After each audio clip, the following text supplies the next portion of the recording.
الحمد لله رب العالمين والصلاة والسلام على سيد الأنبياء والمرسلين وعلى آله وأصحابه أجمعين أما بعد ربان علوم کے محافظوں اور اطفال اسلام کے پاسبانوں، اس وقت میں آپ حضرات کے سامنے ایک نہایت ہی پرنزاکت اور بہت بڑی اہمیت کے حامل موضوع مکاتب کا نظام، ایمان و عقائد کی حفاظت کا دوسرا نام اس پر گفتگو کرنے جا رہا ہوں۔ سامعین کرام، ابتدائی آخری نشأ ہی سے اللہ تبارک و تعالیٰ نے بندوں کی تخلیق کے ساتھ ساتھ ان کی تہذیب کا بھی انتظام فرما رکھا ہے۔ اور کیوں نہ ہوتا، دنیا کا ہر سالے اپنی بنی بنائی ہوئی چیز کی حسن تخلیق کو جہاں مد نظر رکھتا ہے، وہی اس کے حسن بقا اور دوام کا بھی امیدوار ضرور ہوتا ہے۔ رب ذوالجلال کی اسی طرز تہذیب کے ایک حصے کے طور پر مکاتب اسلامیہ وجود میں آئے۔ بندوں کو اپنی کتاب کی تعلیم سے سنوارنے اور قرآنی آداب و اخلاق سے آراستہ کرنے کے لیے پروردگار عالم نے بنی نوع انسان کو مکاتب کا شعور بخشا۔ تجربہ شاہد ہے کہ بنیادی تعلیم قرآن اور بنیادی تہذیب اخلاق کے واسطے مکاتب سے بڑھ کر کبھی نظام پوری طرح کامیاب ہو پائے ہیں۔ مکاتب کا یہ نظام آج کا کوئی نیا طریقہ نہیں، بلکہ کہا جانا چاہیے کہ ابتدائی دور اسلام کے ساتھ ساتھ مکاتب کا یہ سلسلہ بھی چلا ہے اور قافلہ اسلام کا اہم ترین فرد ہونے کی حیثیت سے آج بھی روا دوا ہے۔ جعفر و شاہ رسم گائے حق و باطل، چھوٹے چھوٹے معصوم نونہالوں کو بچپن ہی سے تعلیم قرآن کریم کا ان کو حق ملے، اس نیک مقصد کے پیش نظر ہر دور میں مکاتب کو ایک غیر معمولی حیثیت حاصل رہی ہے۔ غیور اور فکرمند مسلمانوں نے اپنی رہائشی اور معاشی انتظامات پر معاشرہ اسلامی کے تہذیبی و اخلاقی انتظام کو ہمیشہ مقدم رکھا ہے۔ آج کے اس غیر گزرے دور میں بھی ہند و بیرونی ہند میں کریا بستی بستی اگر آپ گھومو گے تو اکثر و بیشتر مقامات پر آپ کی آنکھیں یہ دیکھ کر ٹھنڈی ہوگی کہ وہاں ٹوٹی پھوٹی ہی صحیح ایک مسجد قائم ہے، جس کے ساتھ بچوں کی قرآن تعلیم کے لیے ایک مکتب بھی ضرور وابستہ ہے۔ محترم حضرات، اللہ جزائے خیر اکابرین ہند کو جنہوں نے بڑی بڑی قربانیاں دے کر مکاتب اسلامیہ کے نظم کو ہندوستان کے چپے چپے میں استوار فرمایا۔ حالانکہ ہندوستان میں ہر جگہ اور ہر بنجر بستی میں بچوں کے لیے مکاتب کا نظم کرنا جو یہ شعر لانے سے کم نہ تھا،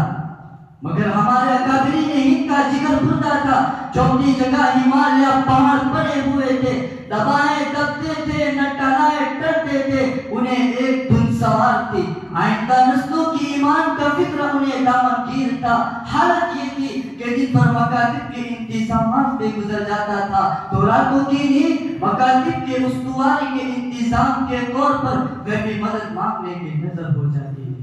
انہیں کسی کا چین نہیں آتا تھا۔ یقین جانیے ہندوستان میں دیکھی جانے والی یہ اسلامی چہل پہل اکابرین ہند کی انہی کاوشوں کی رہی ہے منت ہے۔ عزم و استقلال کے جبل مستقیم بھائیوں، ان بانیان مکاتب کی طرح ہندوستان کی جانثار قوم مسلم بھی اس موقع پر مبارکباد دیے جانے کے قابل ہے کہ جنہوں نے بڑے تثبت و جماع کا ثبوت دیتے ہوئے مکاتب کو اپنے بچوں سے آباد رکھا۔ اپنی نسلوں کی ایمان کی حفاظت کا مقصد عظیم ان کی نگاہوں میں اتنا رچ بس چکا تھا کہ زمانے کی مسموم ہوائیں بھی ان کا کچھ بگاڑ نہیں سکتی تھی۔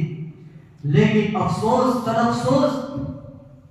آج وہ اپنے بچوں کو قرآن تعلیم کی بجائے انگریزی و عصری تعلیم کا طالب علم بنانے میں ایک گناہ فخر محسوس کر رہے ہیں۔ ان کے گھرانے کا سرتا سر ماحول اور چھوٹے بڑوں کا زاویہ فکر سب گرفتی ہو چکا ہے،